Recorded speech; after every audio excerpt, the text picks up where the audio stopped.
खुशकिस्मती से कियांग फुर्तीला था और कुछ जोरदार चालों से वो बड़ा स्नेक डर कर भाग गया। जैसे ही उसने राहत की सांस ली, एक और राक्षस धीरे धीरे सामने आया। उसका ऑरा साफ तौर पर ऐसा था कि उससे खिलवाड़ नहीं किया जा सकता था और पता चला कि वो सांप सिर्फ उस राक्षस की टेल थी। सच में जैसे ही वो उस पर आया, कियांग नुकसान में था और दूर उड़ गया। किस्मत से उसके पास सुपर ह्यूमन ताकत थी और उसने राक्षस पर पीछे से हमला करने का मौका पकड़ा और उसकी पूंछ को मजबूती से पकड़ गया।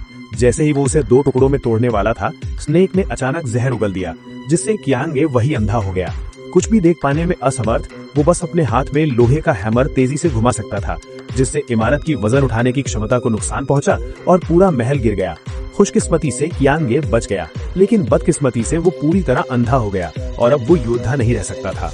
कियांग को पूरे दिन उदास देखकर नौकर मदद के लिए विच के पास गया और उससे आंखें ठीक करने के लिए कहा, लेकिन विच जो पहले हुआ था उसके बारे में अब भी नाराज थी। उसने नौकर को भगाने के लिए सीधे मैजिक का इस्तेमाल किया। बेबस होकर कियांग हर दिन सिर्फ शराब में अपना दुख डुबो सकता था और जब उसे भूख लगती तो वो खाना ढूंढने के लिए डस्टबिन के पास चला जाता। आखिरकार उसके नौकर को भी उसे छोड़ना पड़ा और तब से कियांग और भी अकेला और बेबस हो गया। जब हालात सबसे मुश्किल थे, विच चुपचाप उसके पास आई और उसकी टोकरी में रोटी का एक टुकड़ा रख दिया। अचानक अगले ही पल समुद्री लुटेरों का एक ग्रुप शहर में घुस आया और विच को वही किडनैप कर लिया और फिर कियांग पर नजरें गड़ा दी। हालांकि उसने बहुत लड़ाई लड़ी, फिर भी वो अंधा था और एक काली छड़ी से बेहोश हो गया।